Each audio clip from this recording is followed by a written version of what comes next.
வணக்கம். நாம இப்போ 2026 தேர்தல் போரோட உண்மையான ஆட்டக்களம் எங்க இருக்குன்னு பார்க்க போறோம். வாங்க உள்ள போலாம். போன பகுதியில திமுக கூட்டணியோட ஸ்ட்ராங்கான கோட்டைகள் பத்தி பார்த்தோம் இல்லையா? ஆனா தேர்தலுங்கிறது அங்க மட்டும் நடக்கிறது இல்ல. உண்மையான போர், அதாவது ஜெயிக்க போறது யாரு, தோக்க போறது யாருன்னு முடிவு பண்ற அசல் போர்க்களமே வேற இடத்துல தான் இருக்கு. அதுதான் இந்த 8 தொகுதிகள். இங்கதான் வாளோட வாள் மோதுற மாதிரி ஒரு சின்ன வாக்கு வித்தியாசத்துல வெற்றி தோல்வி தீர்மானிக்கப்படும். இதெல்லாம் தான் உண்மையான இழுபறி தொகுதிகள். இங்கெல்லாம் லோக்கல் இஷ்யூஸ், ஜாதி கணக்குகள், அப்புறம் வேட்பாளரோட பர்சனல் செல்வாக்கு, இதுதான் ஃபைனல் ரிசல்ட்ட முடிவு பண்ணும். சரி வாங்க ஒவ்வொன்னா டீப்பா பாப்போம். இந்த கத்திமுனை போட்டிக்கு ஒரு பெர்ஃபெக்ட் உதாரணத்தோட ஆரம்பிக்கலாம். நம்மளோட முதல் போர்க்களம் மொடக்குறிச்சி. இந்த நம்பரை பாருங்க, 281. என்ன அது? 2021 எலெக்ஷன்ல பாஜக இங்க ஜெயிச்சத வெறும் 281 வாக்கு வித்தியாசத்துல தான். யோசிச்சு பாருங்க, ஜஸ்ட் 281 votes. இது எவ்ளோ ஒரு அன்ஸ்டேபிளான வெற்றின்னு புரியுதா? ஒரு சின்ன காத்தடிச்சா கூட போதும், இந்த தொகுதியோட ரிசல்ட் தலைகீழா மாறிடும். இப்ப இதுல என்ன சுவாரஸ்யம்னா, இந்த தொகுதியை திமுக பக்கம் திருப்புறதுக்கு ரொம்ப பெரிய விஷயமெல்லாம் தேவையில்லை.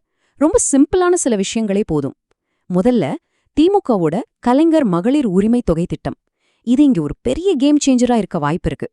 ஏன்னா இந்த திட்டத்தால பயன்பெற கிராமத்து பெண்கள் வெறும் 3% பேர் எக்ஸ்ட்ராவா வந்து ஓட்டு போட்டாலே போதும், ரிசல்ட் திமுக கூட்டணிக்கு சாதகமா மாறிடும். இத திமுகவும் புரிஞ்சுக்கிட்டு இங்க மஞ்சள் விவசாயிகள், பெண்கள்னு டார்கெட் பண்ணி பயங்கரமா களப்பணி செஞ்சுட்டு இருக்காங்க.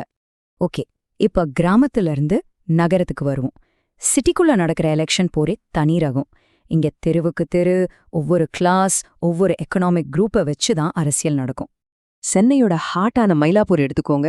இது ஒரே ஊருக்குள்ள இருக்கிற 2 வேற வேற உலகம் மாதிரி. ஒரு பக்கம் திமுக எம்எல்ஏ தாவேலு, அவரோட பலமே உழைக்கிற வர்க்கமும் குடிசை பகுதிகளும் தான். அவருக்கு ஆப்போசிட்டா நிக்கிறது பாஜகவோட சீனியர் லீடர் தமிழிசை சவுந்தரராஜன். அவங்களோட சப்போர்ட் பேஸ் யாருன்னா மிடில் கிளாஸ் மக்களும் பிராமண சமூகத்தினரும் தான். ஸோ இங்க கணக்கு ரொம்ப சிம்பிள். பொதுவா ஓட்டு போட வராத மிடில் கிளாஸ் மக்கள்ல ஒரு 5% பேர் எக்ஸ்ட்ராவா பூத்துக்கு வந்தா போதும், மயிலாப்பூர் என்டிஏ பக்கம் போறதுக்கு நிறைய சான்ஸ் இருக்கு. இது முழுக்க முழுக்க டர்ன் அவுட்டை நம்பி இருக்கிற ஒரு ஃபைட். அடுத்து நம்ம பார்க்க போறது திருப்பூர் தெற்கு. இந்த தொகுதியில நீங்க கணக்கு போட்டு ஜெயிக்கவே முடியாது. ஏன்னா இது இந்தியாவின் பணியன் தலைநகரம். இங்க பிசினஸ் எப்படி போகுதோ அப்படிதான் ஓட்டும் விழும்.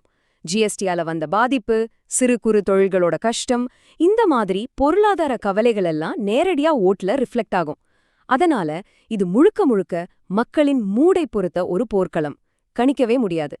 இதுவரைக்கும் நாம பார்த்தது ஒரு வகைனா, இனிமே பார்க்க போறது வேற ஒரு களம். இங்க வின்னர் யாருன்னு தீர்மானிக்க போறது ரொம்பவே காம்ப்ளெக்ஸான, மாறிக்கிட்டே இருக்கிற ஜாதி கணக்குகள் தான்.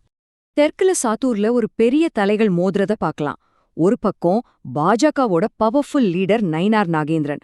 அவரோட பர்சனல் இன்ஃப்ளூயன்ஸே ஒரு பெரிய பலம். அது மட்டும் இல்லாம டிடிவி தினகரனோட அமமுக கூட கூட்டணியில இருக்கிறதால தேவர் சமூக ஓட்டுகளை ஒன்னா சேர்க்க முடியும்னு ஒரு கணக்கு. இன்னொரு பக்கம் திமுகவோட கடற்கரை ராஜா அரசாங்கத்தோட நலத்திட்டங்களை நம்பி களத்துல இறங்குறார். இங்க முக்கியமான மேட்டரே என்னன்னா, அமமுகவோட ஓட்டுங்கள் செதறாம எவ்ளோ கரெக்டா பாஜகக்கு போகுதுங்கிறதுல தான் இருக்கு. அடுத்த 2 தொகுதிகள் மானாமதுரை மற்றும் வாசுதேவநல்லூர். இந்த ரெண்டுமே தனி தொகுதிகள். இங்க ரிசல்ட் தீர்மானிக்க போற ஒரே ஒரு சக்தி யாருன்னா, அது தேவேந்திரகுல வேளாளர் சமுதாயத்த மக்களோட ஓட்டுகள் தான். இப்ப நீங்க பாக்குற இந்த சார்ட் ஒரு முக்கியமான கதைய சொல்லுது. பொதுவா இந்த 2 தொகுதிகளுமே திமுக கூட்டணிக்கு சப்போர்ட்டா இருக்கும். ஆனா தேவேந்திரகுல வேளாளர் சமூகத்த ஓட்ல ஒரு சின்ன ஷிஃப்ட், அதாவது ஒரு 5% ஓட்டு என்டிஏ பக்கம் திரும்பிச்சுனா போதும், அவ்வளவுதான் இந்த 2 தொகுதியும் திமுக கைய விட்டு போய் என்டிஏ கணக்குல சேர்ந்துரும். இதே கதைதான் திமுக சபாநாயகரோட தொகுதியான ராதாபுரத்துக்கும். இங்க இந்து நாடார் சமூகத்தை ஓட்டுக்குள்ள ஒரு சின்ன சேஞ்ச், ஒரு 5-10% ஓட்டு மட்டும் இடமாறினா போதும், திமுகவோட கோட்டைன்னு சொல்லப்படுற இந்த தொகுதி கூட ஒரு பயங்கர டஃப் ஃபைட்டா மாறிடும். இதுவரைக்கும் நாம தனித்தனியா ஒவ்வொரு தொகுதியா பார்த்தோம் இல்லையா? ஆனா இந்த எல்லா போர்க்களத்தையும் ஒன்னா இணைக்கிற ஒரு மேஜிக் நம்பர் இருக்கு. அது என்னன்னு பார்க்கலாமா? கொஞ்சம் யோசிச்சு பாருங்க. முடக்குறிச்சியிலிருந்து ராதாபுரம் வரைக்கும் இந்த எல்லா 8 தொகுதிகளோட ரிசல்ட்டையும் மாத்தக்கூடிய அந்த ஒரு விஷயம், அது என்னவா இருக்கும்? பதில் இதுதான், 3-5%. ஆமா, வெறும் 3-5% ஓட் ஸ்விங். இந்த சின்ன நம்பர் தான் இந்த எல்லா தொகுதிகளோட தலையெழுத்தையும் தலைகீழா மாத்த போற ஒரு பவர்ஃபுல்லான விஷயம்.